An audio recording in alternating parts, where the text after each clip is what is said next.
तो आज हम लोग कैलेंडर के बारे में पढ़ेंगे, ठीक है ना। वही जो पंचांग हम लोग देखते हैं, जो नॉर्मल कैलेंडर हम लोग के घर में होता है, उसी कैलेंडर के बारे में पढ़ेंगे, ठीक है ना। तो इसमें हम लोग क्या क्या पढ़ेंगे, इसमें फर्स्ट ऑफ ऑल हम ये पढ़ेंगे कि मान लिया जाए कि 10 तारीख 2002 या 10 तारीख 2003 को कौन सा दिन था, ठीक है ना। तो कैलेंडर मान लिया जाए कि शनिवार आ रहा है या संडे आ रहा है, ठीक है ना। तो हम इस बाय दिस कैलेंडर मेथड से भी जब निकालेंगे तो उसमें भी अगर सैटरडे वहाँ है तो सैटरडे आएगा, अगर संडे वहाँ है तो संडे आएगा, ठीक है ना।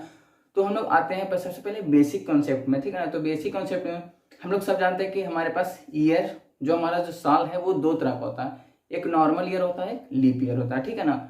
एक नॉर्मल ईयर होता है, एक लीप ईयर होता है, ठीक है। सामान्य वर्ष और एक लीप ईयर, ठीक है ना। तो आपके पास नॉर्मल जो ईयर रहता है उसमें 365 डेज होते हैं और लीप ईयर में एक दिन बढ़ जाता है, वो आपका हो जाता है 366 डेज, ठीक है। 366 डेज होते हैं लीप ईयर में आपका, ठीक है ना।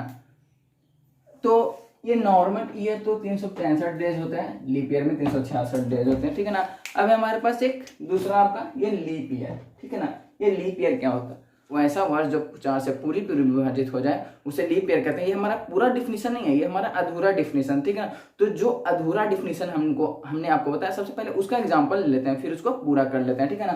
तो हम इसमें ले लेते हैं 2004 है आपका, इसका एग्जाम्पल 2004, 2008, 2020। अब 2004 को अगर 4 से अगर डिवाइड किया जाए तो इस लास्ट वाला डिजिट को 4 से कट गया, मीन्स ये 4 से पूरा पूरा डिवाइडेड है, मतलब ये आपका लीप ईयर, ठीक है। इसी तरह से अगर 2016 को अगर ले लिया जाए, इसको 4 से डिवाइड करेंगे, ठीक है ना। हमको ये पूरा को 4 से नहीं डिवाइड करना, केवल लास्ट का 2 डिजिट जो है ये दोनों, इसको 4 से डिवाइड करना। अगर ये आपका अगर 4 से अगर कट जा रहा है तो समझिए ये पूरा का पूरा 4 से डिविजिबल है, ठीक है ना। उसी तरह से 2020 को अगर ले लिया जाए 2020 को, इसको अगर 4 से तो लास्ट वाला 5 बार में कट जाएगा, तो आपका ये भी आपका लीप ईयर है, ठीक है।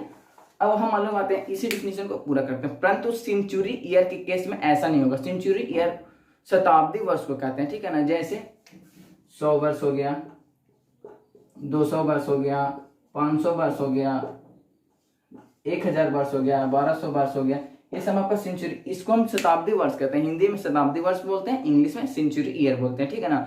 तो सेंचुरी ईयर के केस में क्या होगा, सेंचुरी ईयर के केस में हम लोग यहाँ देख रहे हैं, अगर इसको भी अगर 4 से अगर डिवाइड किया जाए, ठीक है ना, तो 25 तक 100 ये भी आपका कट जाएगा, इसको अगर 4 से अगर डिवाइड किया जाए ये भी कट जाए, ये भी कट जा रहा है, ठीक है। तो सेंचुरी ईयर के केस में ये नियम, ये ट्रिक आपका लागू नहीं होता। सेंचुरी ईयर, लीप ईयर तभी होगा जब वो 4 से नहीं बल्कि 400 से पूरी पूरी विभाजित हो जाए। Mean century year, leap year तभी होगा जब वो 4 से नहीं बल्कि 400 से पूरी पूरी विभाजित हो जाए, उसे सेंचुरी लीप ईयर बोलते हैं। लीप ईयर में क्या था, वो 4 से विभाजित करते थे, उसको उस 4 से डिवाइड करते थे, और सेंचुरी लीप ईयर में 4 से नहीं बल्कि 400 से डिवाइड करेंगे, ठीक है ना। तो आते हैं हम लोग सेंचुरी लीप ईयर का कुछ डिफिनेशन ले लेते हैं। जैसे मान लिया जाए कि 1200 ले लिए, 1600 ले लिए, 800 ले लिए, यहाँ 400 भी ले लेते हैं। हमने क्या बोला, इसे 4 से नहीं बल्कि 400 से डिवाइड करेंगे, ठीक है ना। तो इसको हम 400 से डिवाइड करते हैं, ये भी आपका कट जा रहा है। इसको अगर 400 से अगर डिवाइड करते हैं, इसको भी हम 400 से डिवाइड करते हैं, और इसको भी हम लोग 400 से डिवाइड करते हैं, ठीक है। 2 ये भी आपका कट जाएगा, ये भी आपका कट जाएगा। मीन्स ये जो आपका हो गया 400, 1200, 1600, 800, ठीक है ना। ये सारा का सारा आपको सेंचुरी लीप ईयर है, ठीक है ना। तो सेंचुरी लीप ईयर में जो भी ईयर होगा वो सारा का सारा आपका 4 का मल्टीपल होगा। जैसे देखिए 4, 8, 12, 16, 2000, ये 200, ये भी आपका सेंचुरी लीप ईयर होगा, ठीक है ना। तो जो भी सेंचुरी लीप ईयर होगा वो आपका 400 का मल्टीपल रहेगा, ठीक है ना। अब हम इसको चेक कैसे करेंगे, तो चेक करने का एक ट्रिक है, इसको चेक कैसे करेंगे। मान लिया जाए कि ये तो हो गया कि 400 का मल्टीपल रहेगा, और अगर मान लिया जाए कि कोई भी ईयर आपको दिया गया है उसको हम चेक कैसे करेंगे, ठीक है। मान लिया जाए कि आपको 2100 दे दिया, मान लिया जाए कि आपको 2100 दे दिया, 2100 दे दिया। मान लिया जाए कि आपको ये 2600 दे दिया, ठीक है, ये दे दिया। तो इसको हम 400 से डिवाइड करेंगे, ठीक है, इसको भी हम 400 से डिवाइड करेंगे, ठीक है ना। अगर ये पूरा पूरा नहीं कटेगा तो ये नॉर्मल ईयर हो जाएगा। देखिए आपको ये भी आपका 400 से नहीं कटेगा, ठीक है, और ये भी आपका 400 से नहीं कटेगा, ठीक है ना।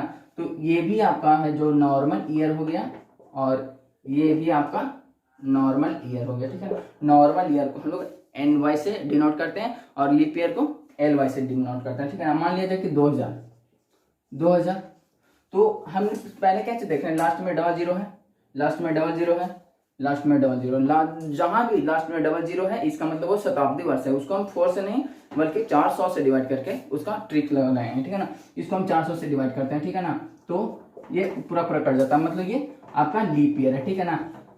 अगर हमें क्वेश्चन दे दिया जाए कि 2008, ठीक है ना, 2008, अब हमें सबसे पहले इसमें ये देखना कि ये सेंचुरी ईयर है या नॉर्मल ईयर, सेंचुरी ईयर नहीं है, ठीक है ना, मीन्स ये नॉर्मल आपका ईयर है। तो हमें ये कैसे पता चलेगा कि इसमें हम 4 से डिवाइड करेंगे या 400 से डिवाइड करेंगे। हमने बताया आपको कि लीप ईयर वैसे वर्ष को कहते हैं जो 4 से पूरा विभाजित हो जाए उसे लीप ईयर कहते हैं, लेकिन ये आपका पूरा, लेकिन सेंचुरी ईयर के केस में ऐसा नहीं होता। सेंचुरी ईयर को डिवाइड करने के हमें 400 से पूरा पूरा जो कट जाता है उसको हम सेंचुरी ईयर कहते हैं, ठीक है ना। तो सेंचुरी ईयर का मतलब हुआ शताब्दी वर्ष, तो इसमें हमें लास्ट वाला 2 डिजिट को देखना है। अगर ये डबल जीरो रहा मीन्स वो ये अगर ऐसा अगर दिखता है लास्ट में डबल जीरो, मतलब ये सेंचुरी ईयर है, मीन्स शताब्दी वर्ष है, लेकिन यहाँ हमें डबल जीरो नहीं दिख रहा, मतलब ये शताब्दी वर्ष नहीं है, तो इसे हम 4 से डिवाइड करेंगे। 4 से डिवाइड करने के लिए लास्ट का 2 डिजिट कट गया, मतलब ये आपका है जो लीप ईयर है, ठीक है ना। अब हम लोग आगे आते हैं, तो एक बार फिर से हम इस डिफिनेशन को फिर से एक बार रिपीट कर लेते हैं, ठीक है ना। आपके पास, हमारे पास ईयर 2 तरह का होते हैं, एक नॉर्मल ईयर, दूसरा लीप ईयर। नॉर्मल ईयर में हमारे पास 365 डेज होते हैं, लीप ईयर में 366 डेज होते हैं, ठीक है ना। लीप ईयर वैसे वर्ष को बोलते हैं जो 4 से पूरी विभाजित हो जाए उसे लीप ईयर कहते हैं, परंतु सेंचुरी ईयर के केस में ऐसा नहीं होगा। सेंचुरी ईयर लीप ईयर तभी होगा जब वो 4 से नहीं बल्कि 400 से पूरी विभाजित हो जाए, ठीक है ना। इसके बाद हम आते हैं ऑड डेज वाले कॉन्सेप्ट में। ऑड डेज होता क्या, ठीक है ना, तो हम लोग जानते हैं कि एक कंप्लीट वीक में 7 डेज होते हैं, ठीक है ना। एक कंप्लीट वीक में, एक सप्ताह में 7 दिन होते हैं, ठीक है ना। और 7 दिन के अलावा जो भी दिन बच जाते हैं वो हमारा ऑड डेज हो जाता है, ठीक है ना। हमने क्या बोला आपको कि 7 दिन के अलावा जो भी दिन बच जाते हैं उसको हम ऑड डेज बोलते हैं। मान लिया जाए 15 दिन, 15 डेज ले लिए, या आपका 22 डेज ले लिए, ठीक है। तो हमने आपको बोला कि इसमें मीन्स एक कंप्लीट वीक में 7 दिन होते हैं और 7 के अलावा जो भी डेज बच जाते हैं उसको हम ऑड डेज बोलते हैं, ठीक है ना। तो 7 के अलावा बच जाएंगे, 7 से इसको भी डिवाइड कर दिया जाए, 7 से इसे भी डिवाइड कर दिया, ठीक है। इसमें 1 बचेगा और इसमें भी आपका 1 बचेगा, ऑड डेज 1 हो गया, ठीक है, और ऑड डेज 1 हो गया, ठीक है ना। ये कोई जरूरी नहीं है कि ऑड डेज हमेशा 1 ही आए, ठीक है ना। एक दूसरा नेक्स्ट एग्जांपल हम ले लेते हैं, मान लिया जाए 25 ले लिया, ठीक है ना। इसको भी हम 7 से डिवाइड करेंगे, जब भी हमें ऑड डेज निकालना रहेगा तो हम उसको 7 से डिवाइड करेंगे, ठीक है ना। मीन्स एक कंप्लीट वीक में 7 डेज होते हैं और 7 डेज के अलावा जो भी दिन बच जाते हैं उसको हम लोग ऑड डेज बोलते हैं, ठीक है ना। तो इसको भी हम 7 से डिवाइड करेंगे तो 7 21 हो गया, मीन्स 4 बच गया, तो ये हमारा ऑड डेज 4 हो गया, ठीक है ना। तो इसलिए ऑड डेज को हम लोग ओडी से भी डिनोट करते हैं, तो ऑड डेज बराबर फॉर्मूला हो गया आपका टोटल डेज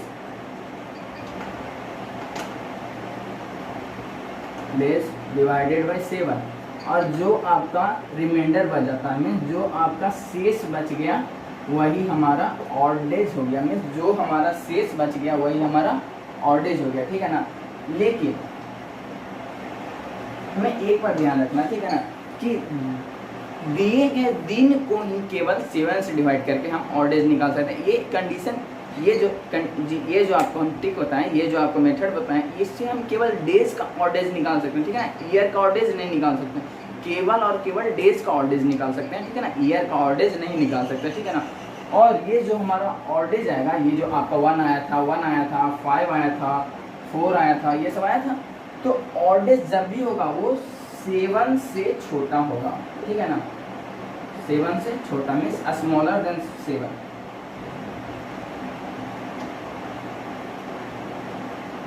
जब भी होगा ये 7 से छोटा होगा, ठीक है ना, चाहे वो जो भी होगा। अगर हमें 7 से छोटा नहीं आएगा, अगर 7 से बड़ा आता है, मान लिया जाए कि 7 से बड़ा आ रहा है, ठीक है ना। जैसे मान लिया जाए कि 77 है, हमने क्या बोला कि ये हमें डेज में दिया है, ठीक है ना। ईयर वगैरह मंथ वगैरह हमने दिया है, ये हमें डेज में दिया है। हमने क्या बोला कि उसको 7 से डिवाइड करना, ठीक है। 7 से जब डिवाइड करेंगे तो ये पूरा कट जाता है, ठीक है ना। तो ये हमारा हो गया, इसमें ऑड डेज एक भी नहीं है, ठीक है।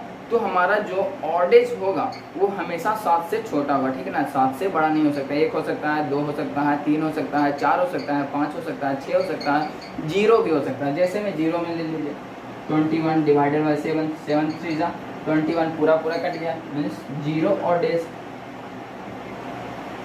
ये हमारा 0 ऑड डेज हो गया, ठीक है ना। मीन्स एक कंप्लीट वीक में 7 डेज होते हैं, 7 डेज के अलावा जो भी बच जाते हैं उसको हम ऑड डेज बोलते हैं, ठीक है ना। और हमें एक बात याद रखना है कि दिए गए दिनों को ही केवल 7 से डिवाइड करना है, ना कि ईयर को, ना कि मंथ को, ठीक है। केवल डेज को ही 7 से डिवाइड करना, और हमारा जो ऑड डेज आएगा वो हमेशा 7 से। अब हम लोग होते हैं ईयर्स का ऑड डेज में, ठीक है ना। तो सबसे पहले हमारे पास एक नॉर्मल ईयर में हमारे पास 365 डेज होते हैं, और एक लीप ईयर में 366 डेज होते हैं, ठीक है ना। तो एक नॉर्मल ईयर में 1 ऑड डेज होते हैं, और एक लीप ईयर में 2 ऑड डेज होते हैं। 365 को अगर 7 से अगर डिवाइड कर दिया जाए तो ये इसमें रिमाइंडर 1 आएगा, ठीक है, इसलिए 1 ऑड डेज, ठीक है ना। और 366 को अगर 7 से अगर डिवाइड कर दिया जाए तो इसमें 2 रिमाइंडर बचेगा, मतलब कि 2 ऑड डेज, ठीक है ना। अब हमारे पास सबसे बड़ा कॉन्सेप्ट है ये, हमारे पास 100 ईयर्स में 5 ऑड डेज होते हैं, ठीक है ना। अब 100 ईयर में 5 ऑड डेज हुए कैसे? हम आमतौर पर अगर देखें तो 100 ईयर में हमारे पास 2 तरह के साल आएंगे, मतलब 100 साल में हमारे पास 2 तरह के साल आएंगे, कुछ लीप ईयर भी आएंगे और कुछ नॉर्मल ईयर भी आएंगे, ठीक है। तो हम चलते हैं यहाँ से, जैसे 100 ईयर हमारे पास है तो कुछ हमारे पास नॉर्मल ईयर आएंगे और कुछ लीप ईयर आएंगे, कुछ लीप ईयर हो गए और कुछ नॉर्मल ईयर हो गए, ठीक है ना। तो जैसे कि हम सब जानते हैं कि प्रत्येक चौथा वर्ष, लीप ईयर किसको बोलते हैं? वैसा वर्ष जो जिसको हम 4 से डिवाइड करते हैं और पूरा विभाजित हो जाता है उसको लीप ईयर कहते हैं। 100 से नीचे वाला केस में, 100 से ऊपर वाला केस में 400 से पूरा विभाजित करते हैं उसको सेंचुरी लीप ईयर कहते हैं, ठीक है ना। तो आमतौर पर अगर देखा जाए तो प्रत्येक चौथा वर्ष जो होगा हमारा लीप ईयर होगा, जैसे 2001 के बाद 2004 होगा, 2008 होगा, 2012 होगा, 2016 होगा, मीन्स प्रत्येक चौथा वर्ष हमारा लीप ईयर होगा, ठीक है ना। तो उस कंडीशन को अगर हम लोग फुलफिल करें तो हमारे पास 25 ऑड डेज होते हैं, 25 लीप ईयर होंगे और 75 नॉर्मल ईयर होंगे, ठीक है। 25 लीप ईयर होंगे और 75 नॉर्मल ईयर होंगे, ठीक है ना। अब हम देखें अगर हम चलते हैं आपका 96 से 96, 97, 98, 99, 100, 101, 102, 103, 104, ये तो आपका लीप ईयर हो गया, चलो ठीक है। अब प्रत्येक चौथा वर्ष, हमने बोला आपको प्रत्येक चौथा वर्ष बाई डिफिनीशन में प्रत्येक चौथा वर्ष हमारा लीप ईयर होता है। 1, 2, 3, 4, ये जो हमारा 100 है ये हमारा लीप ईयर होना चाहिए, लेकिन हम देख रहे हैं इसमें कि लास्ट में डबल जीरो। हमने आपको क्या बोला था, सेंचुरी ईयर वाला केस में ये डिफिनीशन लागू नहीं होता सेंचुरी। तो ये हमारा जो 100 है ये सेंचुरी ईयर है, लास्ट में डबल जीरो भी है। 100 ऐसे भी शताब्दी वर्ष है, तो शताब्दी वर्ष वाला केस में होता था क्या, हमें 100 4 से नहीं बल्कि 400 से डिवाइड करते थे। इसे अगर 400 से डिवाइड किया जाए तो ये पूरा विभाजित नहीं होता, मीन्स ये जो 100 है ये हमारा लीप ईयर नहीं है, ठीक है ना। तो ये 25 लीप ईयर में ये हमारा 100 भी काउंट है, ठीक है, मीन्स 25 लीप ईयर में ये हमारा 100 भी काउंट है, ठीक है ना। तो हम इसमें क्या करें, देखिए हमें 96 के बाद जो हमारा जो नेक्स्ट लीप ईयर होगा वो 100 नहीं बल्कि 104 होगा, ठीक है ना। तो हम लोग आते हैं इसमें, तो उस हिसाब से हमें एक लीप ईयर कम मिलेगा और यहाँ एक लीप ईयर कम हुआ तो हमारा एक नॉर्मल ईयर तो बढ़ता है, ठीक है। तो 76 नॉर्मल ईयर होंगे और 24 लीप ईयर होंगे, ठीक है ना। और हम लोग जानते हैं कि लीप ईयर में 2 ऑड डेज होते हैं और नॉर्मल ईयर में 1 ऑड डेज होते हैं। तो उस हिसाब से यहाँ पर 2 से मल्टीप्लाई होगा और यहाँ पर 1 से मल्टीप्लाई होगा, यहाँ 48 होगा और आपका यहाँ पर 76 होगा, ठीक है। यहाँ तक ये हमारा 48 होगा और ये हमारा 76 होगा, ठीक है ना। तो अगर हम 48 और 76 को अगर हम ऐड कर देते हैं तो ये, या फिर हम यहीं पर इसको 7 से भी डिवाइड करके यहाँ पर भी काट सकते हैं, ठीक है ना। तो 742 मीन्स यहाँ भी 6 बच जाएगा, इसमें 6 बच जाएगा और आपका इसमें भी 6 बच जाएगा, ठीक है ना। तो 12 हो जाएगा।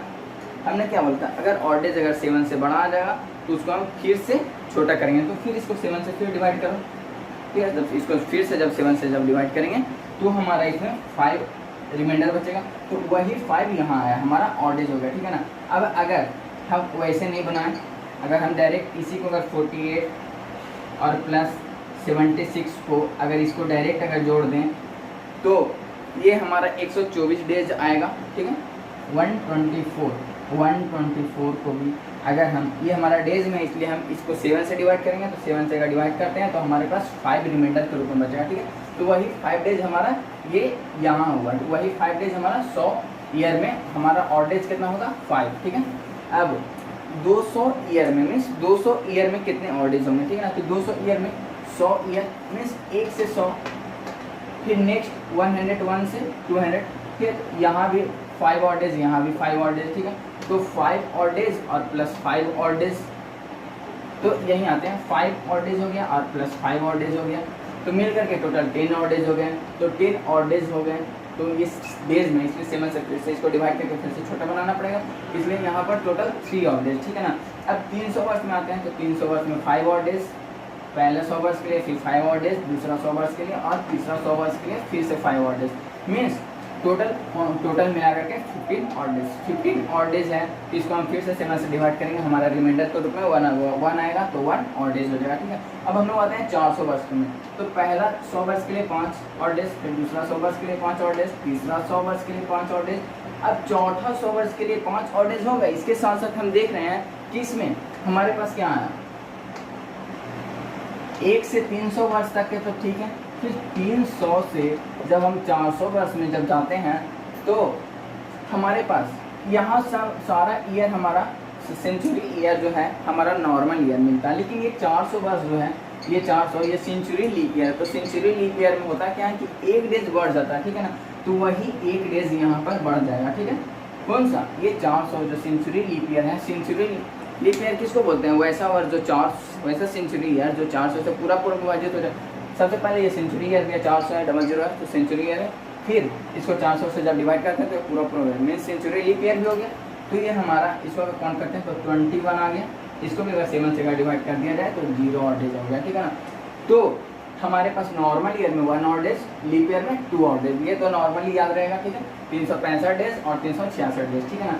100 ईयर में 5 ऑड डेज, 200 ईयर में 3 ऑड डेज, 300 ईयर में 1 ऑड डेज और 400 ईयर में 0 ऑड डेज, ठीक है ना। इसे याद करने की एक ट्रिक है 5310 5310, ये 5 हो गया आपका 100 वर्ष के लिए, ये 3 हो गया 200 वर्ष के लिए और ये 1 हो गया 300 वर्ष के लिए और ये 0 हो गया 400 वर्ष के लिए, ठीक है।